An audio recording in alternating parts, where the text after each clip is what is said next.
Hello students, जैसा कि आपको टाइटल से पता चल रहा है कि डायरेक्ट सब्सक्राइबी के लिए टिप्स एंड सजेशन है। तो मैंने ये इसलिए वीडियो बनाया क्योंकि मैं मैनुअल को फॉलो कर रहा हूँ, टॉपिक्स पढ़ा रहा हूँ मैथमेटिक्स की।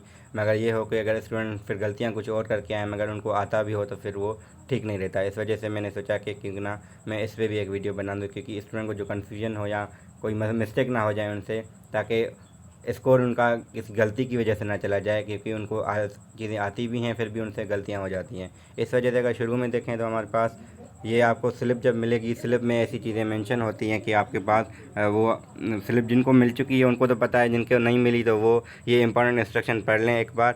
मैंने लिखा है कि CNSE स्लिप, मास्क, वाटर बोतल वगैरह आपको होनी चाहिए। इसके अलावा जो चीज़ें लिखी हुई हैं, खास करके इलेक्ट्रॉनिक चीज़ें, आपको मोबाइल वगैरह नहीं लेके आनी टेस्ट में, वो रिक्वायरमेंट मैंने इसलिए यहाँ पे लिख ली है। आपको इंपॉर्टेंट इंस्ट्रक्शन के नाम से स्लिप में मतलब मेंशन है, मगर किसी को स्लिप मिली है किसी को नहीं मिली, या फिर कुछ भूल जाते हैं, तो इस वजह से ये ज़रूरी देखें कि क्या आपके लिए मेंशन किया गया है, उसको ज़रूर पढ़ के जाएँ। इसके अलावा हमारे पास क्या है कि क्वेश्चन रटमें स्ट्रेटजी, इसमें मैंने जो मतलब कैटेगराइज किया है, 3 टाइप के क्वेश्चन को किया है। एक वो जिनमें आपको 50% से कम अश्योरेंस हो के इसका मतलब चांसेस ही नहीं है ना कि मुझे ये आ रहे हैं। एक सवाल होता है भाई, मुझे भी लगता है कि मुझे ये नहीं आ रहा, तो मैं टाइम उसमें नहीं लगाना चाह रहा शुरू में। इसके अलावा क्या है, अगर दूसरा टाइप ऐसे हो जाए कि 50% ज़्यादा चांसेस हैं, उसको मैं देख लूँगा कि मैं इसको सॉल्व करूँगा। एक क्वेश्चन ऐसा है जिसका 75% ज़्यादा चांस मुझे आ जाएगा, सिर्फ एक बार में सिर्फ लिखूँगा, मुझे जल्दी आ जाएगा। तो पहले उनको जल्दी से क्वेश्चन को कर लें। ये ऐसे नहीं कि मैथमेटिक्स में सीख के सॉल्व करना होता है, बाकियों में भी जो चीज़ें शुरू में आती हैं आप उनको टिक कर लें। ऐसा नहीं है कि आप मतलब ये मैंने देख लिया और छोड़ दिया, फिर मैं बाद में आंसर की मैं टिक करूँगा या करूँगी, ऐसा नहीं है। जब आपको आ रहा है तो जल्दी से वो जो आपकी आंसर शीट है उस पर भी लगा दें। ऐसे गलतियाँ हो जाती हैं कि एक की जगह हम दूसरा लगा देते हैं, क्योंकि हमारी भी पर्सनल गलतियाँ ऐसी हुई हैं। तो इस वजह से यहाँ पे ये ध्यान देना है हमें।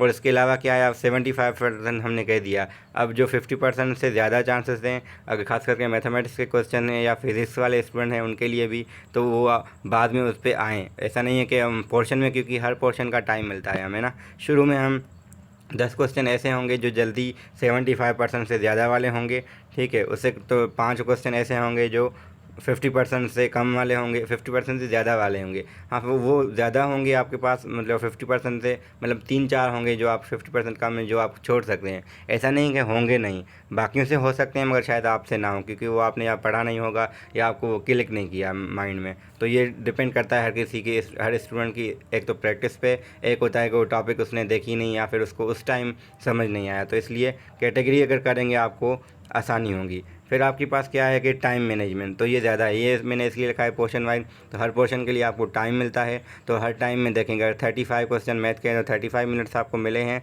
तो उसमें कोशिश करेंगे पहले 10 मिनट के अंदर, या अगर क्वेश्चन आप सारे पढ़ लें पहले, तो क्वेश्चन को देख लिया। अगर 10 क्वेश्चन ऐसे हैं जो आप जल्दी कर लेते हैं, वो आप 5 मिनट में ख़त्म करें, तो 5 मिनट आपके वहीं पे सेव हो गए।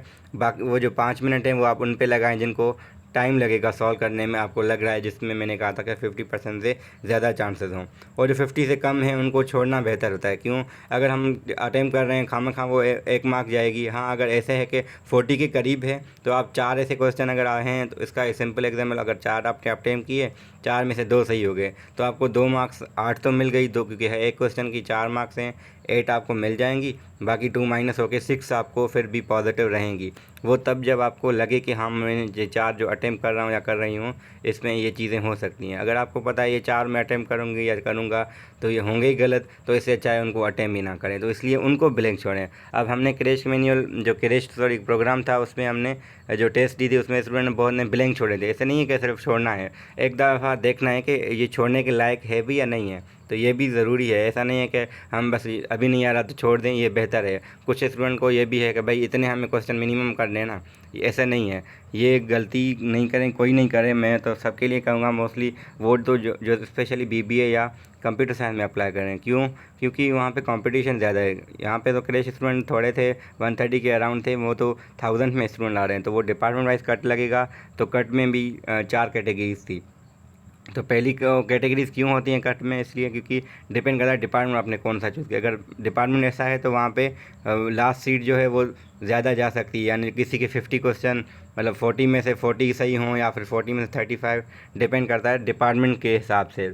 तो मैंने सिंपल एग्जांपल में ये लेता हूँ, अगर बीबीए में उनको अगर 500 स्टूडेंट चाहिए तो वो टॉप 500 लेंगे, ना कि आपको जो आप 500 से बिलो। हाँ, अगर आपका किसी और डिपार्टमेंट में हो, आपकी मार्क्स अच्छी होंगी, बाकी डिपार्टमेंट के लिहाज से तो अच्छी है, मगर अपने डिपार्टमेंट में जिसने आपने अप्लाई किया है जिसमें, उसके लिहाज से आपकी वो नहीं बन रही, इस वजह से आपकी सिलेक्शन नहीं होती। तो ये है। हाँ, आईबीए को फ़ायदा होगा कि आप आएँ, मगर इतना भी नहीं ना कि उनको अगर स्पेस ही नहीं है तो वो कहाँ बिठाएंगे, क्योंकि आपको भी पता है, मोस्टली ये स्टूडेंट को पता है कि आईबीए में स्पेस का बड़ा इशू होता है, क्लासेस नहीं होती। तो इस वजह से वो कोशिश तो यही करेंगे ना कि अगर बीबीए में मैक्सिमम 6 सेक्शन भी बनाएं, तो वैसे तो 4 होते हैं, 6 नहीं तो 8 भी बनाएं, तो 8 के लिहाज से अगर 50 स्टूडेंट भी हों तो वो 8 5 आप लगा दें तो 400 स्टूडेंट उठा सकते हैं वो। तो वो आप देख लें खुद ही ना कि आपको ऐसी प्रिपरेशन करनी है और ऐसी अटैम्प्ट करनी है कि आपके मैक्सिमम स्कोर हो। ऐसा नहीं है कि बस मैंने इतने कर लिए काफ़ी हैं, कैलकुलेट करके बैठ गए, बस हमने कर लिया, हमारी सिलेक्शन हो गई। तो ये गलती ना करें। हाँ, वो डिपेंड करता है वो डिपार्टमेंट वाइज, मगर फिर भी आप अपनी तरफ से कोशिश पूरी कीजिए। इसके अलावा क्या है आपके पास, रीचेकिंग। तो ऐसा होता है कि हम क्वेश्चन छोड़ देते हैं, हम बाद में करेंगे, फिर हम वही भूल जाते हैं, टाइम पूरा हो जाता है, अरे ये तो मुझे आ रहा था, मैंने छोड़ा था, फिर मैं करूँगा बाद में करूँगा, फिर तो ये अब मैं करूँगी कि हुआ ही नहीं, क्योंकि वो टाइम नहीं बचा। फिर क्योंकि पेपर ले लेते हैं या फिर कहते हैं भाई टाइम पूरा हो गया पोर्शन का, तो इस वजह से ये भी ध्यान रखें। तो रीचेकिंग ज़रूरी है जो हमने एम्प्टी छोड़े हुए हैं। Thank you.